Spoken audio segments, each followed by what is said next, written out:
Magandang araw! Ako si Binibining Michelle Bidig, ang guro nyo sa Pilipino.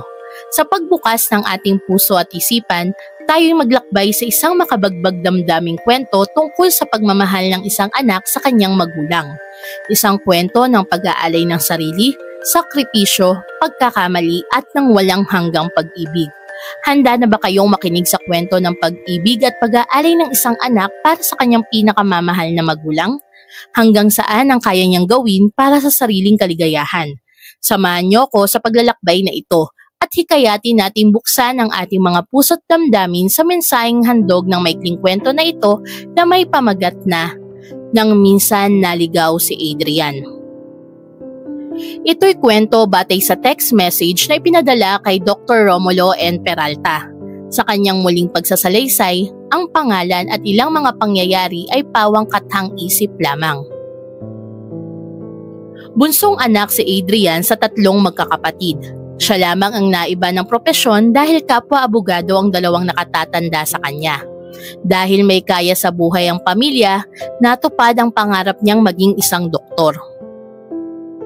Lumaki siyang punong-puno ng pagmamahal mula sa kanyang mga magulang at mga kapatid na nakapag-asawa rin ng makapagtapos at pumasa sa abogasya. Naiwan siyang walang ibang iniisip kundi mag-aral at pangalagaan ng kanyang mga magulang. Matagumpay niyang natapos ang pagdodoktor at hindi nagtagal ay nakapagtrabaho sa isang malaking ospital. Ngunit sadya yatang itinadhana na matapos ang 2 taon mula nang siya'y maging ganap na doktor, pumanaw ang kanyang pinakamamahal na ina. Naiwan sa kanya ang pangangalaga ng ama na noon ay may sakit na ring iniinda.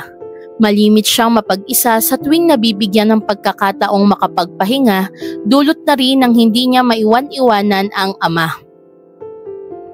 Naisin man niyang magtrabaho at manirahan sa ibang bansa katulad ng kanyang mga kapatid, ang katotohanang may nakaatang na responsibilidad sa kanyang balikat ang pumipigil sa kanyang mga ibang bayan upang manatili sa piling ng ama at alagaan ito hanggang sa kahuli-hulihang yugto ng kanyang buhay.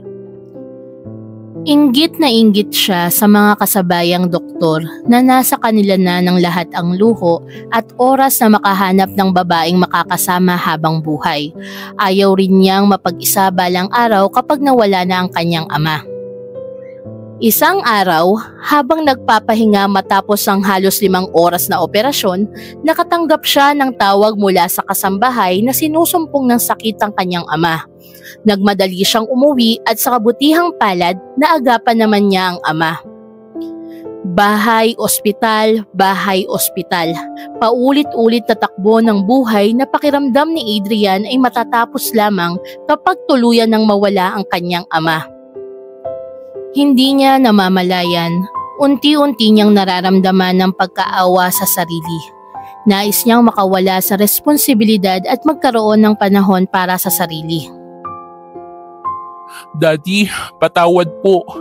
Nais ko lamang na lumigaya sa buhay. Nasa katanghalian na po ako ng buhay ko. Ayaw ko pong mag-isa balang araw kapag kayo'y nawala. Dahan-dahan niyang binuhat ang ama na halos hindi na makapaglakad ng maayos. Pinasan niya ang ama at isinakay sa kanyang kotse. Walang imik na sumama ang ama. Naglakbay sila ng halos 1 oras. Nang sila'y makarating sa isang lugar, huminto ang kotse at pinasa ni Adrian ang ama. Tinunton nila ang daan papasok sa isang kagubatan. Mabigat ang ama kaya paminsan-minsan ay tumitigil sila sa lilim ng puno upang magpahinga.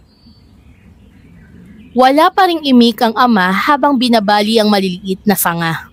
Napansin niyang tumutulo ang luha ng anak.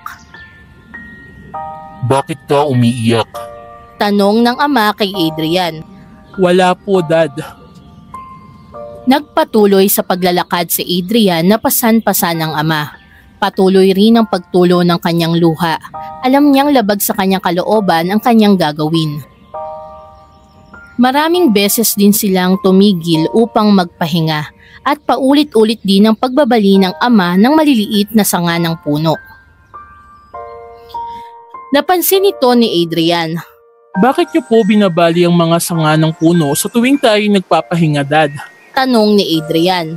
Alam ko nais mo kong iligaw sa loob ng kagubatan. Anak, palatandaan ito na dito tayo dumaan para sa pagbalik mo ay hindi ka maliligaw. Lalong bumilis ang pag-agos ng luha ng binata. Walang kaimik-imik, muling pinasa ni Adrian ang ama at natagpuan ng sariling bumabalik sa lugar kung saan sila nanggaling. Wakas. Nang minsan naligaw si Adrian. Muli ako si Binibining Che. Para sa mga bago pa lang sa aking YouTube channel, huwag kalimutang i-like, i-share at i-subscribe ang aking YouTube channel para sa mga susunod na aralin sa Pilipino.